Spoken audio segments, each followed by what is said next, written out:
ये साइड में जो भी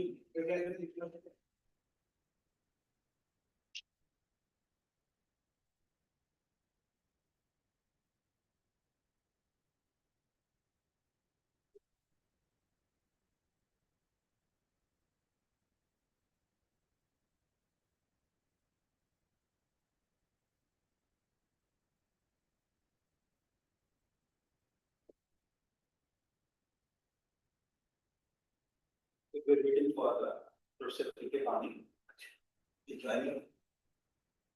Because there are some technical issues we are not able to join. So, the purpose of the session is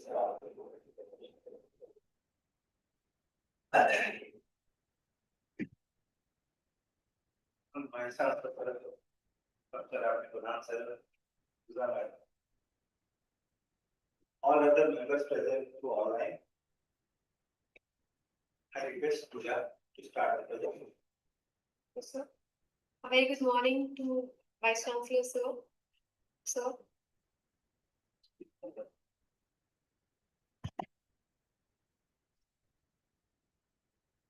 So I'll just share my presentation.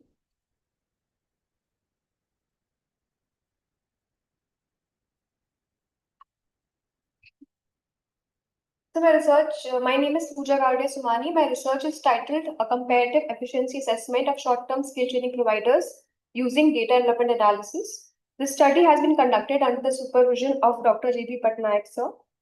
This study actually examines how efficiently and how effectively the short-term training providers are able to convert their inputs into meaningful outputs. So this will be the agenda of my today's presentation. I'll start with the introduction and context setting, research gap and objectives, methodology, my findings, policy recommendations, limitations, and future scope.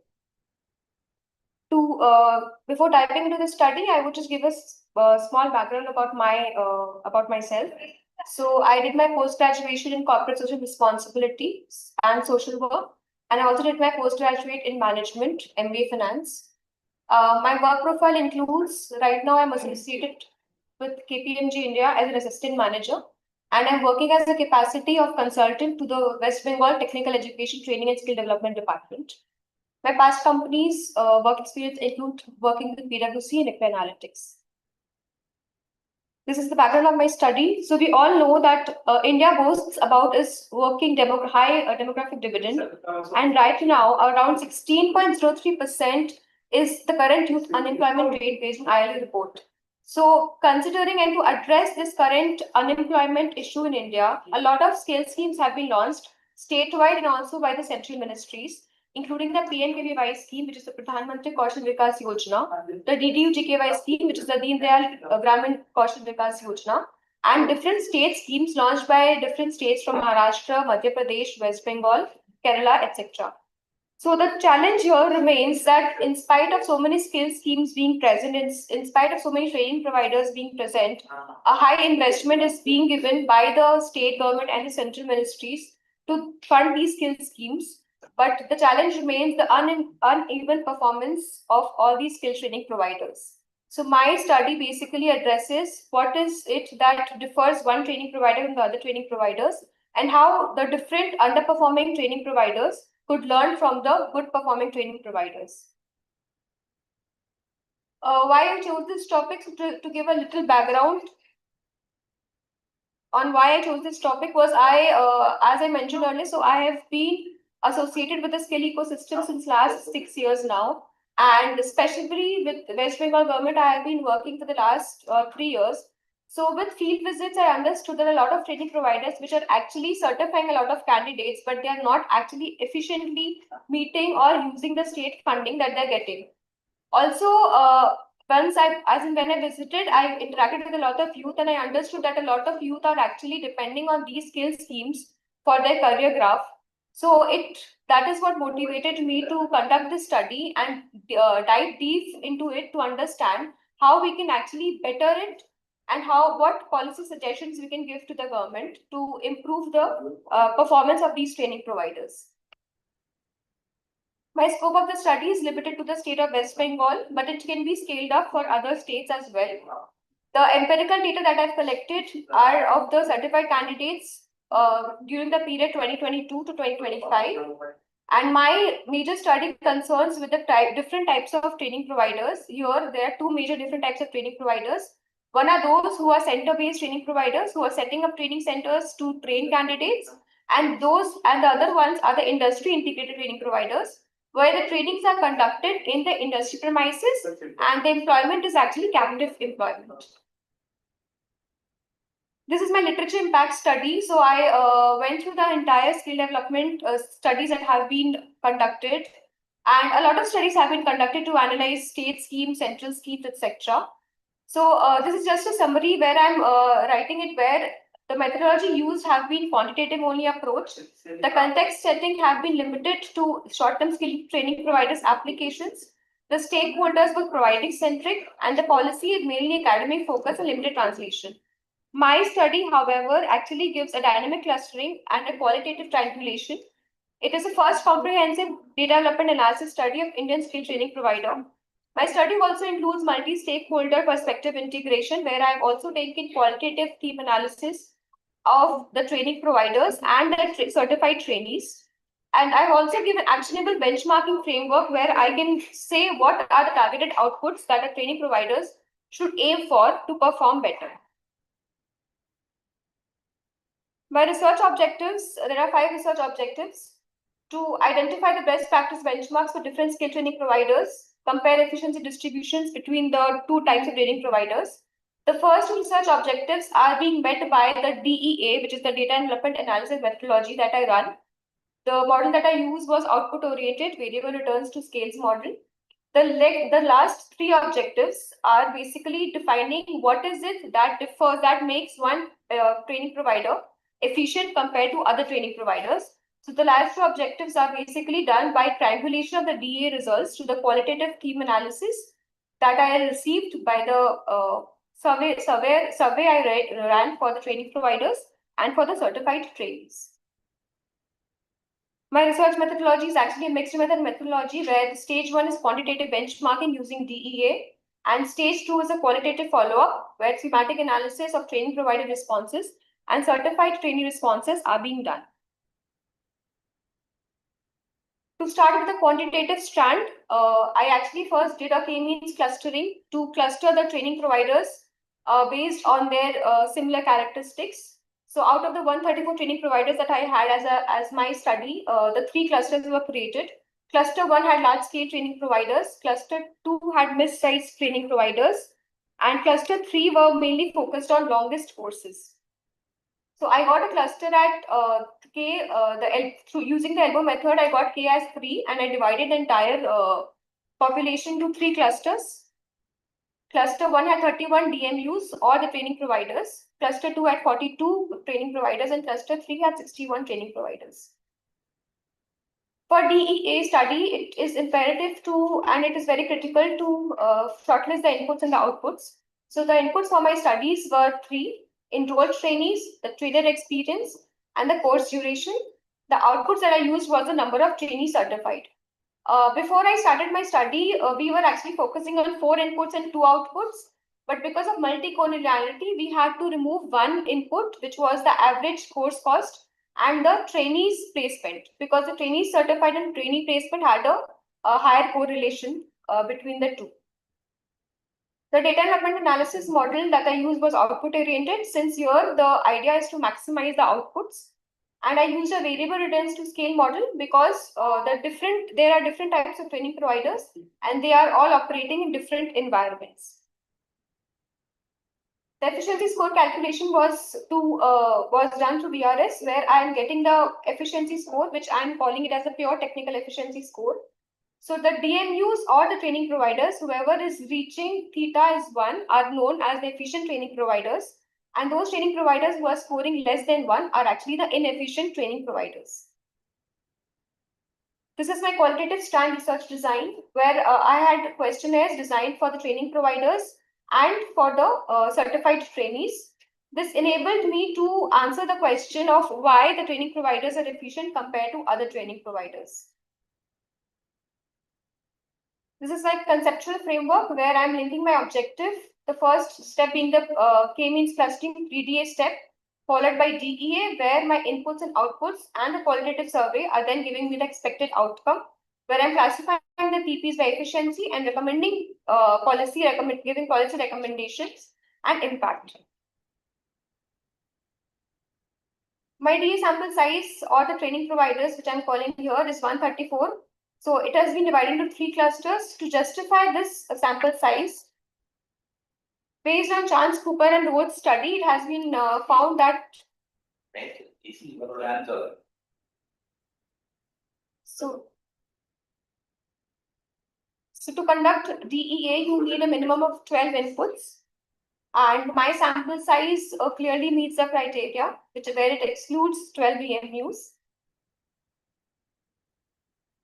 My key findings of DEA includes cluster-wise efficient DEAs, where I had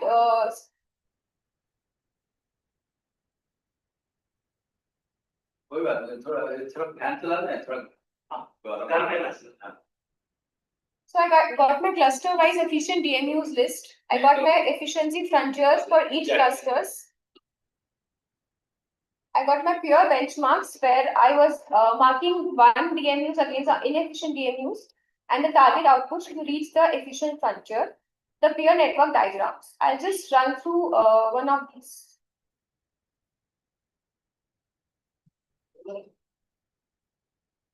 So these are my scale efficiencies and the pure technical efficiency lists that I received, that I got after running the DEA using Excel macros.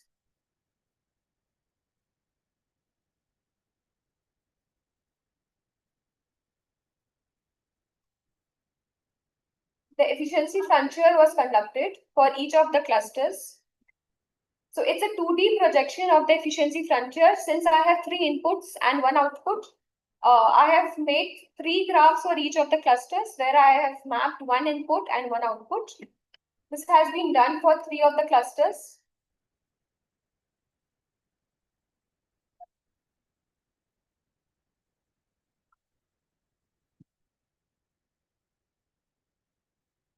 Followed by peer benchmarks, where I'm benchmarking what the training provider or which is the closest training provider from which the inefficient training provider should learn from, and the target outputs, which is how many trainees should the training provider certify to reach proper efficiency of PT is equal to 1. And I also did a peer network diagram for each of the clusters. This is a peer network diagram where the references are being shown by the arrows for each of the training providers. So let's say if I consider the point number 3, so this is one of the most referenced training provider, and the arrows that are coming out from other DMUs shows that these DMUs should learn from the training provider which are most referred to.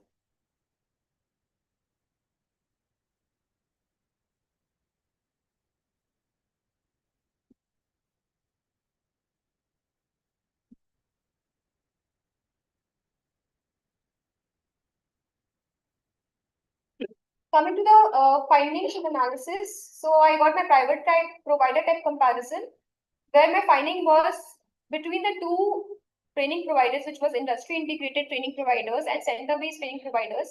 Industry integrated training providers were relatively efficient, and the center based training providers were literally little less efficient compared to the industry integrated training providers. I did a top-bit regression for environmental variables, wherein I got 2 environmental variables for my study. One was the percentage of female trainees by the training providers and the percentage of SC, STs and OBCs. By running the top-bit regression, I got that the percentage of female trainees is actually significant, has a significant positive effect in the efficiency. So those training providers who had more percentage of female trainees were performing better compared to those training providers which had less female participation. Coming to the qualitative study, this is my chi-square result of the responses I received from the training providers. My major questions dealt around the training quality, the trainer role, the support for female training, placement focus, livelihood generation, and mobilization strategy adopted by the different training providers.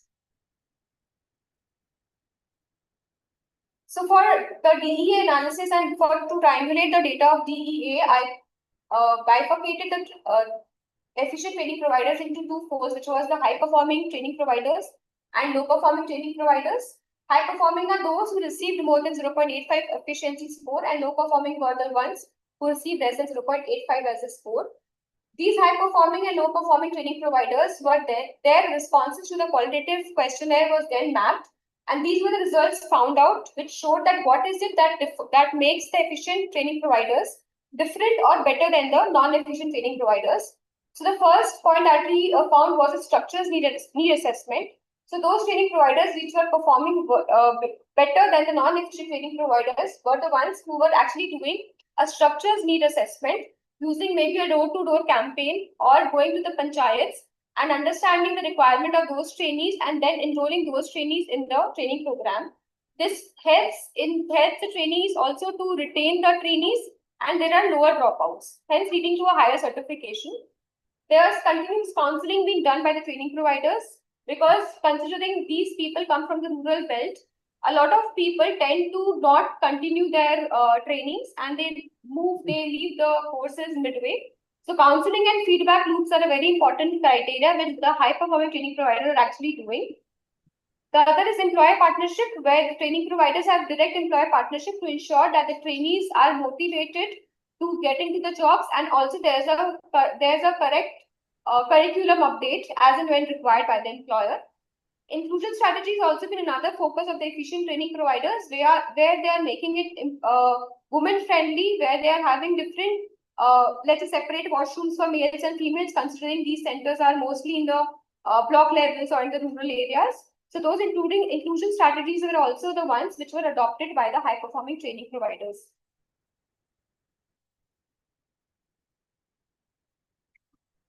We also did an overall training feedback, and the training feedback was generally mixed between the center-based, high-performing, and also the industry integrated training providers.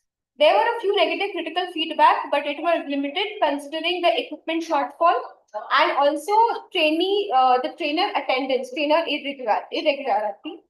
So these were some questions that came out of the training feedback results.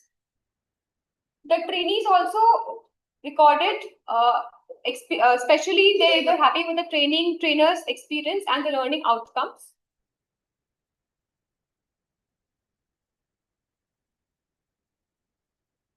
This is my implication for scaling and sector improvement. So, post running the study, we've understood that there are a few important strategies that are being adopted by non-performing training providers. So these are few points which the underperforming training providers can actually learn from the training providers and how we can scale up the entire skill ecosystem. One is adopting a structured routine. Institutional support should focus on adoption of systematic need assessments, like discussed earlier. Peer learning is another point. So here, since I'm also working with the government, I've understood that there is no integration between the center-based and the industry integrated training providers. There's no platform where these two participants can discuss what they are doing differently. So there's a need of peer learning, facilitating peer learning by the government, addressing systematic barriers where the trainer capacity, process efficiencies, and investments in equipment are also important points. Inclusive practices also are to be embedded in the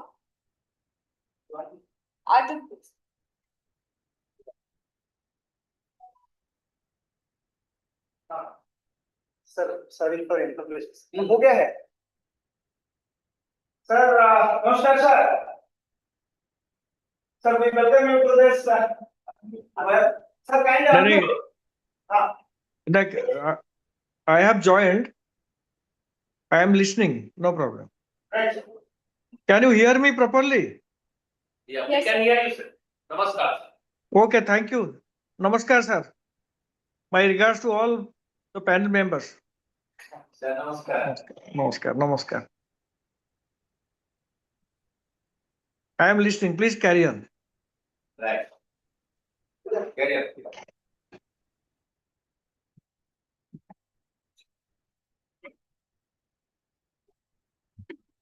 give some different this way. Moving ahead, these were the 10 best practices that were identified of the efficient training providers. High structured regional assessments, curriculum alignment with the market demand, candidate mobilization, professionalized counseling support. Employer partnership definitely emerged as one of the topmost criteria for a good training program. Trainee feedback, targeted inclusion support measures, and trainer recruitment was also another point where it was understood that trainers who are more experienced and more regular were the ones where the candidates were able to retain in the training program. And proactive strategies for dropout and attendance, that is linked to the counseling support, continuous counseling support by the trainers as well as by the other stakeholders of the training centers. My major policy recommendation includes standardized need assessment protocols to institutionalize the counseling services, to have a formal employee advisory boards from the training centers for the training centers. The infrastructure models to be established by pooled funding mechanisms and to offer targeted technical assistance to the training providers who are actually operating below the optimal scale.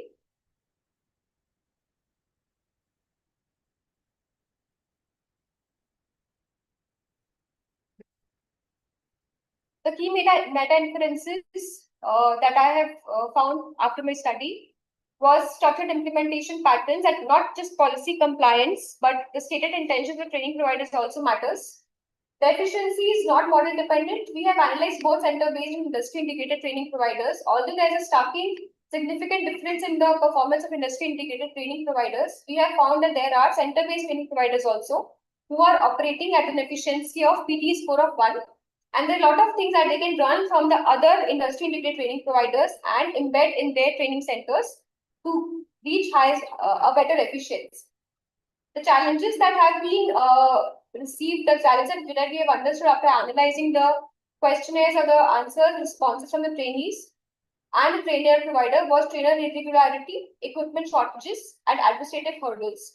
So these are the ones that are actually to be focused by the policymakers, wherein they have to ensure that proper monitoring and administration is done to understand that these challenges are being taken care of by the policymakers.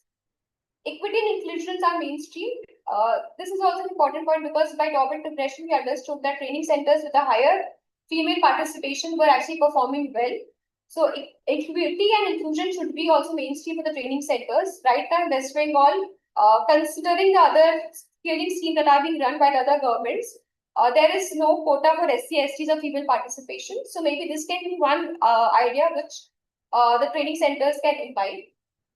Placement statistics alone cannot actually capture the training quality. So here, one of the major questions that was also asked to the training providers was whether the placement numbers are actually reflecting their correct training quality. So it was echoed that actually the placement numbers are not the real qualitative interpretation because a lot of students, a lot of people do not join the training, do not join jobs because they don't want to migrate.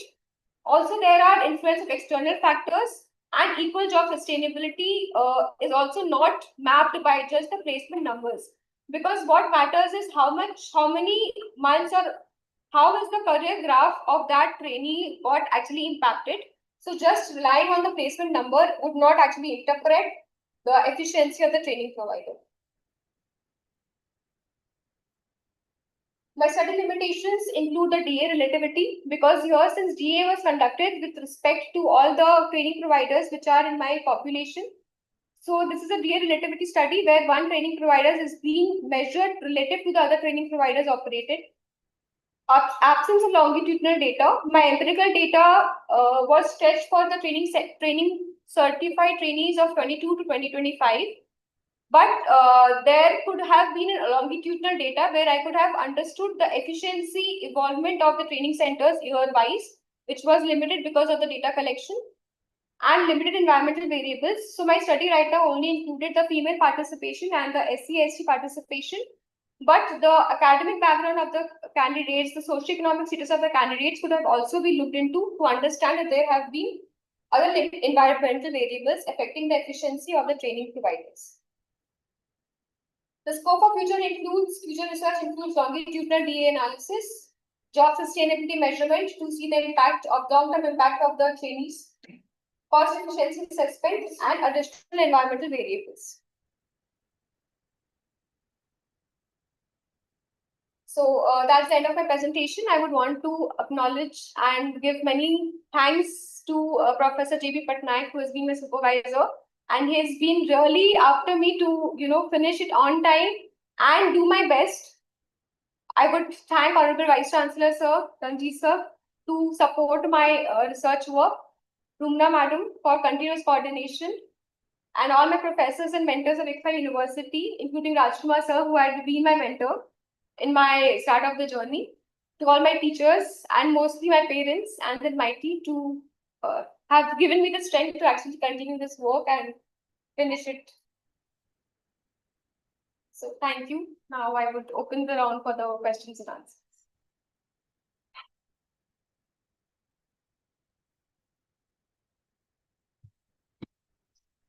Well, thank you. I've done a very good piece of research. So when I look at this work, I'm reminded of this development, the foreign government national skill development centers by government of India, right? So what do you think? What would be the applications of your studies for as in terms of national skill development?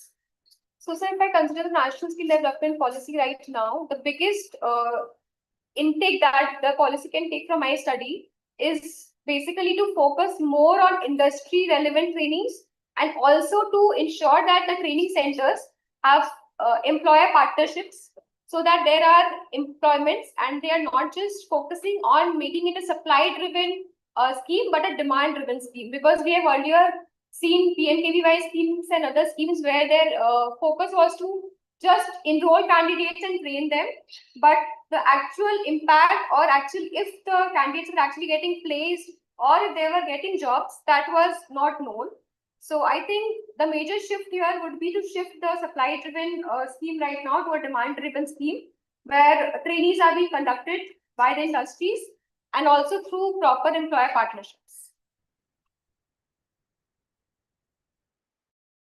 All right. So as a researcher, no, there are two parts of it. One is theoretical, another is applied. Right?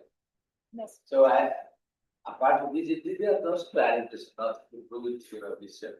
So what skills you have developed through your research journey as a researcher?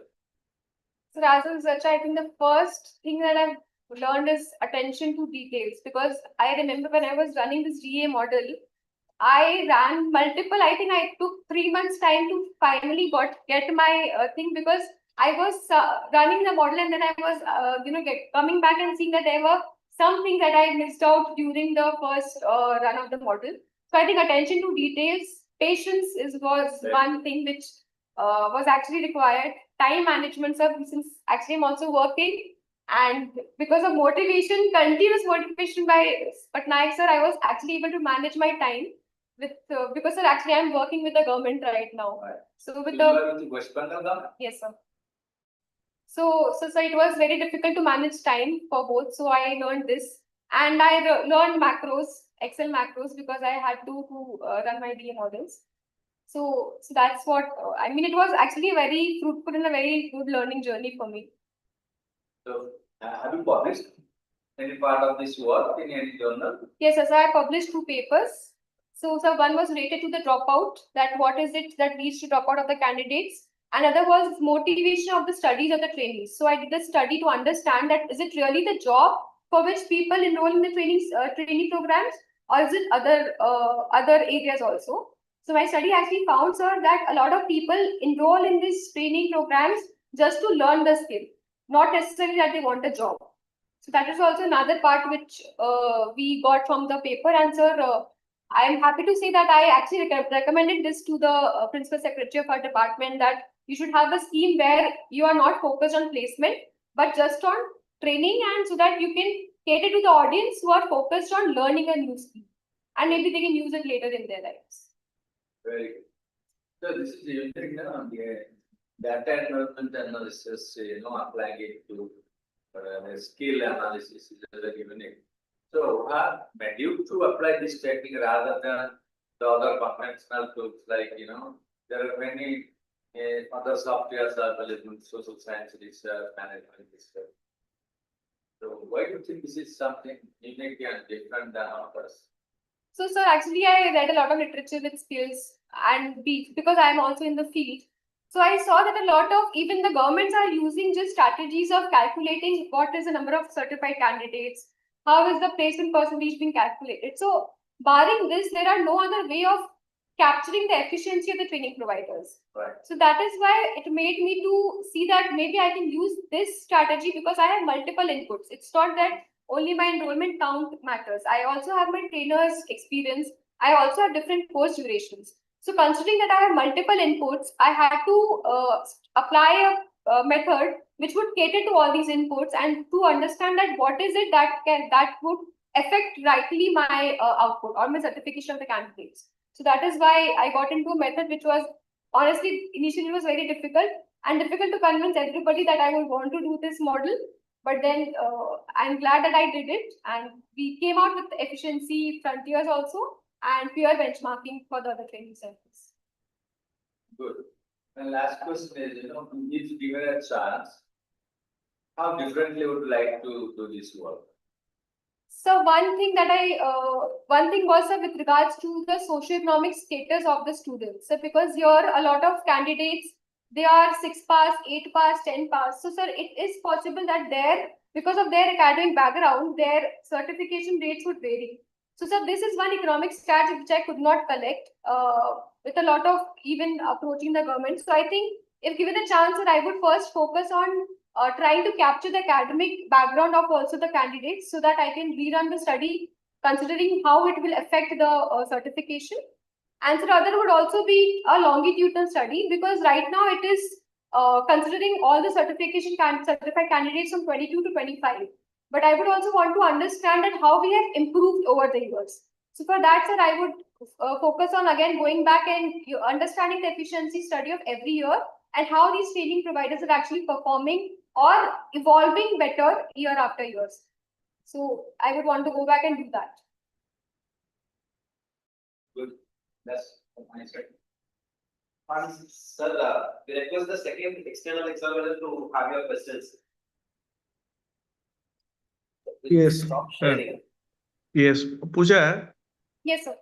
can you hear me? Acha. Yes, I can hear you, sir. Acha, tell me, who were your samples? Who are your samples? So, sir, my samples were the training providers who are empaneled with the government of West Bengal under Bangla. Those were my training provider samples, sir, for DEA. How many training providing institutions you had taken in your study? Sir, I used 134 training providers, sir. No, you are talking of trainer or training providing institutions? So, the training providing institutions, sir. Institutions, okay. So they have their own trainers or they used to hire trainers? So, sir, there are actually two sets of training providers that I mentioned. One is industry integrated and one is center based. So, sir, for industry integrated training providers, basically the trainers are the ones who are in the industry only. And for the center based training providers, sir, they are hiring the trainers, but the trainers are basically done through TOT certified trainers, sir. Acha. How do you define a short-term training program? So short-term training programs, sir, are mainly 3 months courses, 3 to 4 months courses, which are basically focused on technical skills and which makes the person You job. mean to say if there will be training program for 1 week, will it be covered under short-term training program or not? So for 1 week program, so it is actually named as a different training program, which is a RPL, which is the recognition of prior learning programs, which are done to recognize the prior learnings. But sir, short-term courses generally sir should be more than 80 hours to sir 400 to 500 hours. Okay. So can you just name few training programs which were designed by those institutions? Name of the training programs? Any 3 or 4 training programs? So you mean the job roles? No, I am not asking job role. What is the nomenclature of the training programs? So these short-term training programs are basically it's under the Utkarsh Bangla scheme banner of the government, and they have multiple courses, like over 200 courses are there, and there are different courses like maybe the data entry operator, garment manufacturing, piped water supply. So like these, there are different programs, bar bending. So these are the short-term training programs. Basically, these programs were meant for skill enhancement programs. Okay, focusing on skill part. Yes, sir. Acha. The whole purpose of any training program is to enhance knowledge, skills, and attitude. Have you, through your data analysis, have you found any changes in the attitude of the participants?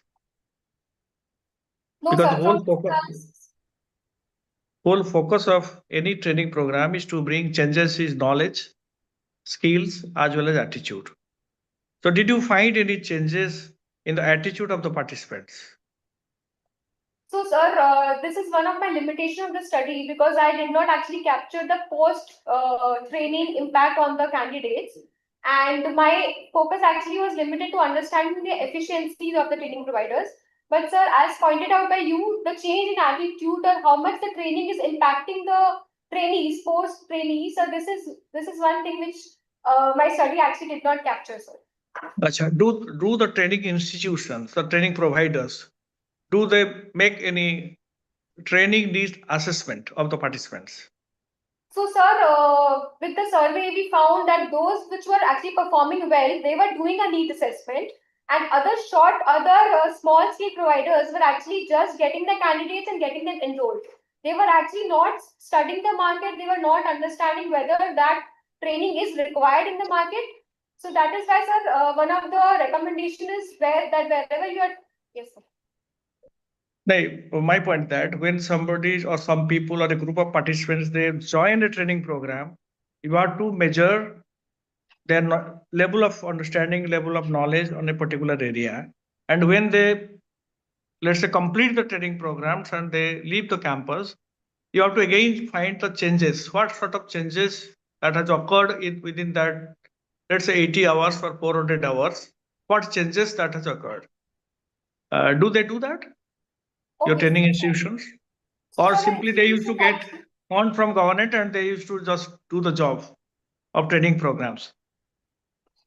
So, sir, the trainee centers actually also assess these candidates and post the assessments. If the candidates actually pass the assessment, they would get certified. Now, do they do it in pen and paper or just do they take a feedback verbally? No, sir, it is done through Have you gone through the records? Have you gone through their written yes, document? Sir. Yes, sir.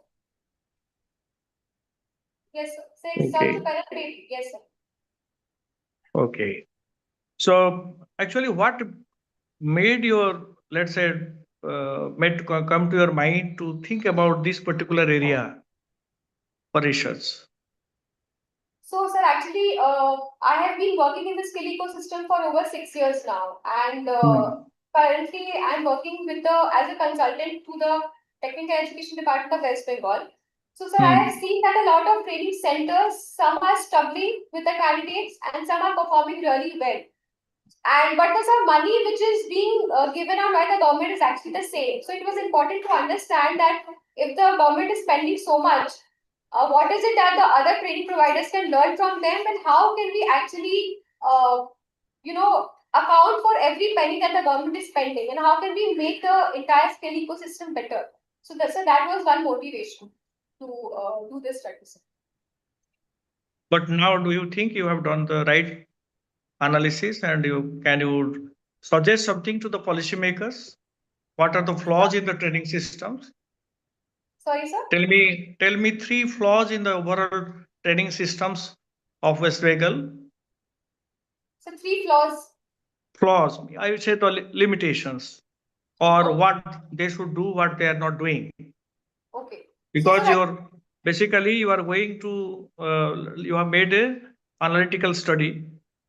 So your conclusion or you can say your findings must suggest something to the policymakers so that they can also guide those training providing institutions. Yes, sir. So, To correct their. Yes. So one of the major flaws of I will not say flaw. One of the things that the government can improve is, sir, having close employment advisory boards for the training centers who are setting up the training centers to train the candidates. I think that link is missing.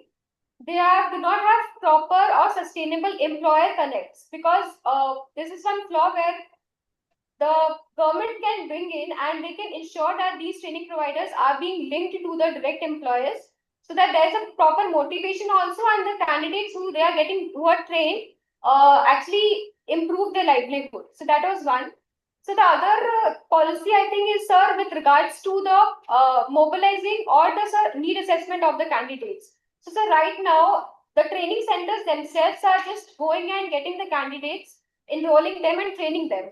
But I think, sir, there should have been some measure by the government where they are ensuring that these trainees are first counseled, first the need assessment is being done in the market, and only then these trainees are enrolled in the job roles which are actually right now demanded in the market. You meant to say that government is just going to fulfill the target instead of finding the right candidates who really require training. Yes, sir. So there is a lag between. So the government's focus is there, but sir, there is no monitoring right now for each of the training centers. It is being communicated to the training centers to perform this way. But when we see the real scenario, the government is actually not monitoring how well the training centers are actually mobilizing, or if they're really doing these assessments before starting the training. Okay, you have already done your research and your thesis is prepared. Do you think you had made any error in writing the thesis, or you would have used any other statistical tool which would have been much better in terms of giving results? Now, do you regret? If I would have used this statistical tool, it would have been much better. So one thing, so definitely I would want to go back and do is, the longitudinal analysis, sir. So because since my data set right now is 22 to 25, but we have seen that a lot of things have changed over the years. Considering the digital transformation, considering AI. So, sir, I would actually also want to understand how are these training providers actually improving, or if they are not improving, or if they are stable. So because with the employment, with the population growth also, it is important that we are catering to the current requirement. So that is one thing that I would want to go back and study if I can, to understand the growth. And so also considering the COVID, so post-COVID 2022. So sir, I mean, we have to, sir, actually study the year-wise performance to get the real growth in the ecosystem, sir. Okay, thank you. This was from my side. Thank you, sir.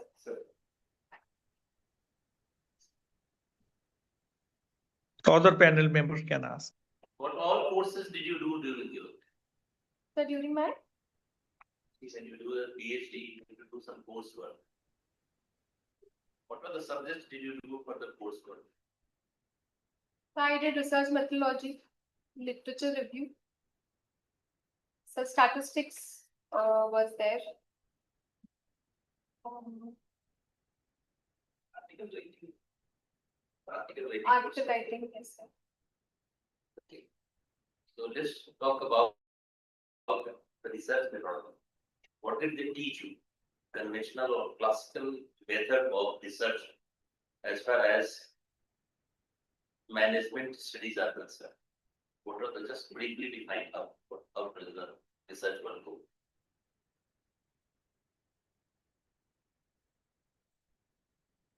So Share your experience on this. That is asking that what you have done. This coursework you studied here must have got a grading or a ranking or something. yes, sir. Research methodology. So that research methodology defines a certain method of research as far as the management studies are concerned. So can you briefly describe those methods, or at least one of them? So we go with the population, how we do the sampling.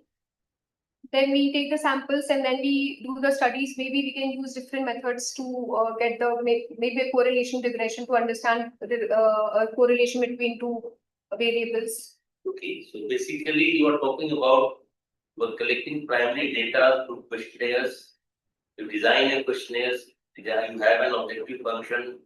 Based on those, you design a questionnaire. Then you collect the data, you organize the data, then you do the data analysis and come to different conclusions, make an hypothesis, H0, H1, whatever you want, and then you find whether they are true or not true, and then tell you. So this methodology is the most widely used methodology in management studies.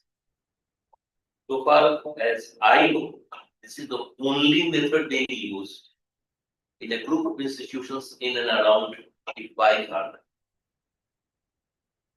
Now, through this study, you are trying to do a diagnosis of the whole thing.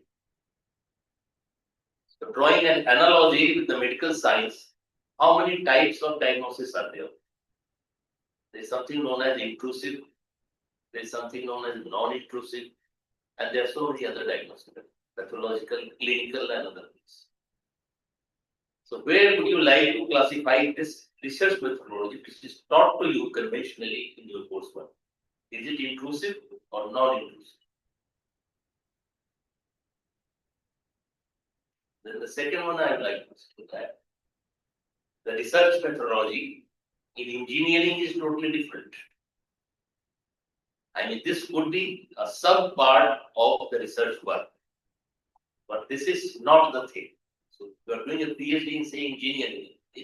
This is not the method, or this is a method which may be there, but it's not a sufficient method. What is taught to you as research methodology. Now, the problem is that most of the scholars, or most of the externals, when you present your this method, they may not agree with you because you have not treaded, you have not checked the well-beaten path of research. Are you getting what I'm saying? You have chosen a path which is highly analytical in nature. I, as the Vice Chancellor of the University, would like to revise my coursework of research methodology, where because all sciences, whether engineering and everything, they are getting integrated these days because of AI. So I want to revise the curricula of research methodology subject, where I want to teach to the students. This is not the only method. There are many more methods of research methodology which must be used as a tool, effective tool. Like a good surgeon, sometimes he uses the scalpel, sometimes he will use a needle, sometimes he will use some depending upon the situation. The problem is that wherever I am gone, this is the only method to use whatever you are teaching them. So would you like to do a further work? You take whatever is there to revise our curriculum and include different other methods of research, like this one, which is an analytical method. You are not taking the checkbook path. So that's what is my comment. It's a well done work, and I would like to revise my course based on that. Thank you. It's a good work. Please carry on. Thank you very much. As for that. When coming with Professor Pradhan sir, I was talking about the research work. You are also very much interested to have papers, right? If you have time, then I request Pradhan sir, under his guidance, I'll have one paper. Of course, we'll use the name of Pradhan. So if you have time, we will create a team and some people, those will help you for collection of data. The data will be collected by some people. There will be also and possibly will be doing that for further research. Whatever studies say that is truly correct. This is your found stepping stone to research now, right? You have long. Suppose you are a doctor Yeah. and you want to do PhD, MSMD and all those things. will this method which is taught to you in management science work? No, not at all, not in any engineering. And therefore, trying to limit the thinking of a scholar that this is the only method of research is rather a myopic view of those who are designing the curriculum.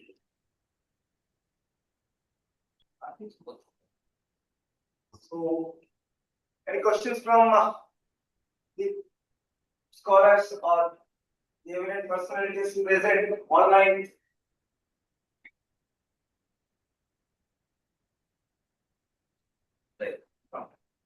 Yes. Okay, Dr. Patnaik he has done a good work. I think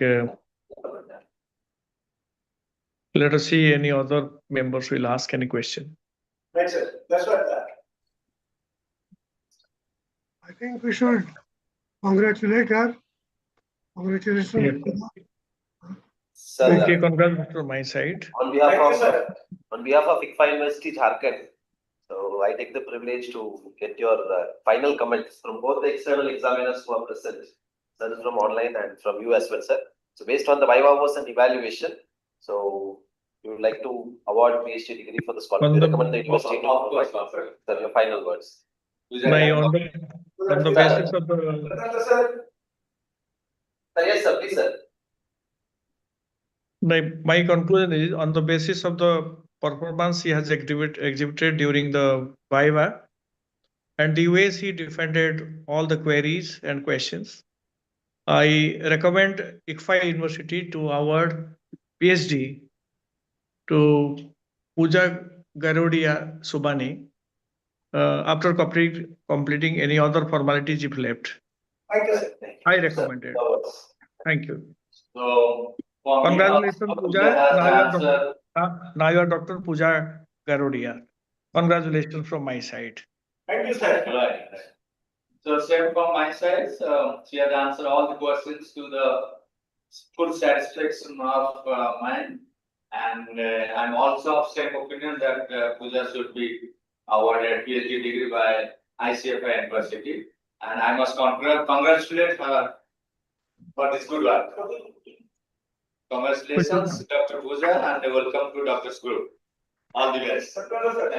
Congratulations to Dr. J.B. Patnaik also. Yeah. Yes, yeah. yes, yes. Dr. Patnaik, yeah, you know, Yes. happened because of him only. So, Puja. चलेगा।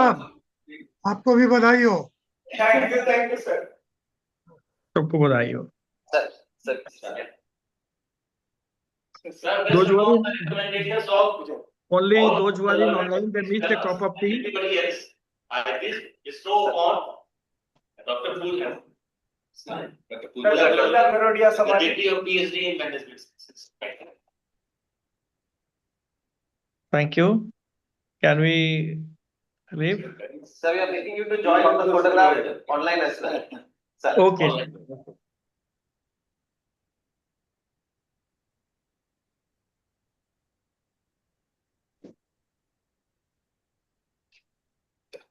So thank you very much, sir. A few documents will be sent to you online. Thank you. And we will get the details from you, sir.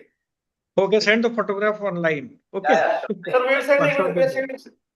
Okay, thank you very much. Thank you. I'll